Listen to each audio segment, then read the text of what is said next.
അമേരിക്കയും അതോടൊപ്പം തന്നെ ഇന്ത്യയും തമ്മിൽ വീണ്ടും ഒരു കൊമ്പ് കോർക്കുന്ന സാഹചര്യത്തിലേക്ക് കാര്യങ്ങൾ എത്തുകയാണ്.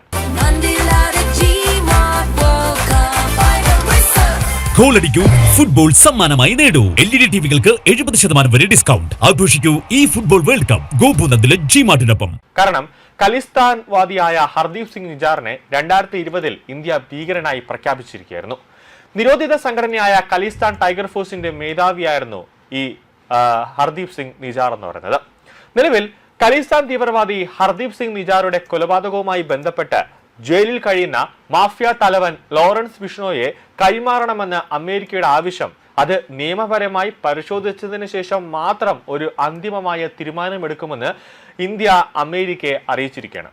അന്താരാഷ്ട്ര ക്രിമിനൽ സംഘങ്ങളെ ലക്ഷ്യമിട്ട് FBI നടത്തിയ ഓപ്പറേഷൻ ഹാൻഡ്ബോൾ അന്വേഷണത്തിന്റെ വിശദാംശങ്ങൾ US പുറത്തുവിട്ടതിന് പിന്നാലെയാണ് ഈ ഒരു നിർണായകമായ ഒരു നീക്കം ഉണ്ടായിരിക്കുന്നത്. US, കാനഡ, യൂറോപ്പ് എന്നിവിടങ്ങളിൽ FBI നടത്തിയ വ്യാപകമായ അന്വേഷണത്തിനൊടുവിലാണ് ലോറൻസ് ബിഷ്ണോയ്ക്കും കൂട്ടാളി ഗോൾഡി ബ്ലറിനുമെതിരെ US കുറ്റപത്രം സമർപ്പിച്ചത്. അതിൽ US പറയുന്ന ഏറ്റവും പ്രധാനപ്പെട്ട ഒരു കാര്യം എന്ന് പറയുന്നത് ഈ ലോറൻസ് ബിഷ്ണോയെ അടക്കമുള്ള കുറ്റവാളികൾ ഇന്ത്യൻ ജയിലിൽ ഇരുന്നു കൊണ്ട് മൊബൈൽ ഫോണുകൾ വഴിയാണ് ആഗോള ക്രിമിനൽ ശൃംഖലകളെ നിയന്ത്രിച്ചതെന്നും അതോടൊപ്പം തന്നെ ഹർദീപ് സിംഗ് നിജാറിന്റെ കൊലപാതകം ആസൂത്രണം ചെയ്തത് ജയിലിൽ ഇരുന്നു കൊണ്ട് ആയിരുന്നുവെന്നാണ് US ഇപ്പോൾ കണ്ടെത്തിയിരിക്കുന്നത്. ബിഷ്ണോയ്ക്ക് പുറമെ പഞ്ചാബിലെ ഒരു മുതിർന്ന പോലീസ് ഉദ്യോഗസ്ഥനെ വിട്ടുകിട്ടണമെന്നാണ് അമേരിക്ക ഇപ്പോൾ ആവശ്യപ്പെട്ടിരിക്കുന്നത്.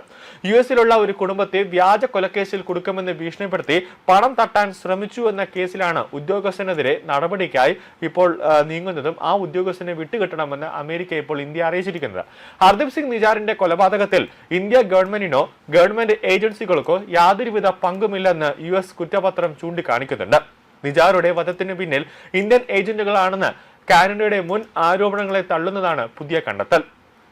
അതായത് കാനഡയുടെ മുൻ പ്രധാനമന്ത്രിയായ ജസ്റ്റിൻ ട്രൂഡോ അതോടൊപ്പം തന്നെ ഇന്ത്യയും തമ്മിൽ വലിയ രീതിയിലുള്ള ഒരു നയതന്ത്ര വിള്ളലുകൾ ഉണ്ടായിരുന്നു. അതായത് ഖലിസ്ഥാൻവാദിയായ ഹർദീപ് സിംഗ് നിജാറിനെ കൊന്നത് ഇന്ത്യയാണ് അല്ലെങ്കിൽ ഇന്ത്യയുടെ ഏജന്റുമാരാണ് എന്നാണ് അന്ന് ജസ്റ്റിൻ ട്രൂഡോ പറഞ്ഞത്. കാരണം ഈ ഖലിസ്ഥാൻവാദികളെ വലിയ രീതിയിൽ പൂർണ്ണമായി പിന്തുണയ്ക്കുന്ന അല്ലെങ്കിൽ സപ്പോർട്ട് ചെയ്യുന്ന ഒരു രാജ്യമാണ് കാനഡ. അതുകൊണ്ട് തന്നെ ഈ ഖലിസ്ഥാൻവാദിയായ ഹർദീപ് സിംഗ് നിജാർ ഇന്ത്യക്ക് നേരെ വലിയ രീതിയിലുള്ള ആക്രമണങ്ങൾ നടത്തുമെന്നും ഇന്ത്യയെ ഭീഷണിപ്പെടുത്തിക്കൊണ്ട് വലിയ രീതിയിലുള്ള വീടുകൾ കാനഡയിൽ ഇരുന്ന് ഹർദീപ് സിംഗ് നിജാർ അയക്കുകയായിരുന്നു. കൂടാതെ പഞ്ചാബിലെ അടക്കം ഖലിസ്ഥാൻവാദികളെ അടക്കം പഞ്ചാബിലെ അടക്കം ജനങ്ങളെ വലിയ രീതിയിൽ ഇന്ത്യക്കെതിരെ അതായത് കേന്ദ്ര സർക്കാരിനെതിരെ പ്രകോപനം സൃഷ്ടിക്കുന്ന തരത്തിലുള്ള കുറെ പരാമർശങ്ങളൊക്കെ നടത്തിയിരുന്നു. അപ്പോൾ ഇന്ത്യയാണ് ഈ നിജാറിന്റെ കൊലപാതകത്തിന് പിന്നിലെന്നാണ് അന്ന് ജസ്റ്റിൻ ട്രൂഡോ ആരോപിച്ചത്. അതിനുശേഷം ഇന്ത്യയും കാനഡയും തമ്മിലുള്ള ബന്ധങ്ങളിൽ വലിയ രീതിയിലുള്ള ഒരു വിള്ളൽ അവിടെ ഉണ്ടായിരുന്നു. ലോറൻസ് ബിഷ്ണോയെ കൈമാറുന്നത് സംബന്ധിച്ച് US-ന്റെ അപേക്ഷ ലഭിച്ചിട്ടുണ്ടെന്നും ഇരു രാജ്യങ്ങളും തമ്മിലുള്ള കൈമാറ്റ കരാറുകളുടെ അടിസ്ഥാനത്തിൽ ഇതിന്റെ നിയമവശങ്ങൾ വിശദമായി പഠിച്ച ശേഷം മാത്രമേ ഒരു അന്തിമമായ തീരുമാനം എടുക്കൂ എന്നാണ് ഇപ്പോൾ ഇന്ത്യൻ വിദേശകാര്യ മന്ത്രാലയം അമേരിക്ക അറിയിച്ചിരിക്കുന്നത്.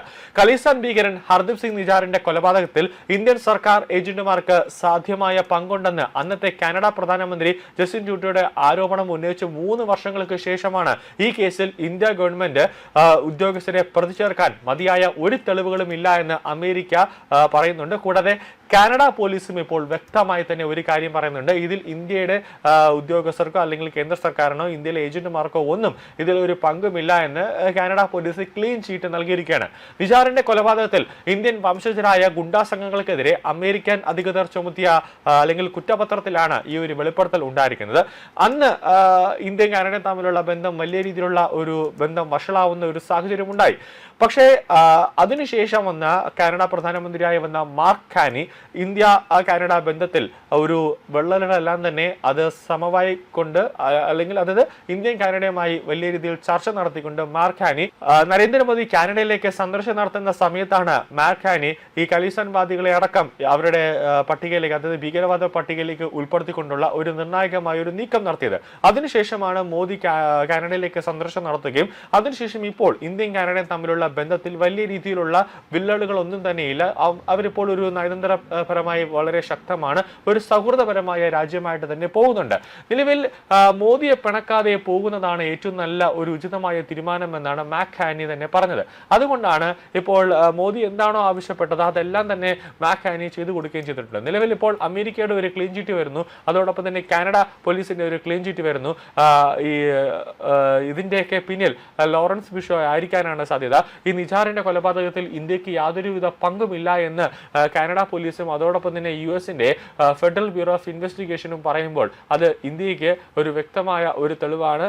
കൂടാതെ കാനഡയും ഇന്ത്യയും തമ്മിലുള്ള ബന്ധത്തിൽ കൂടുതൽ അവർക്ക് ശക്തി പ്രാപിക്കുന്ന, അവരുടെ നയതന്ത്ര ബന്ധങ്ങളിൽ കൂടുതൽ ശക്തി പ്രാപിക്കുകയുമാണ്.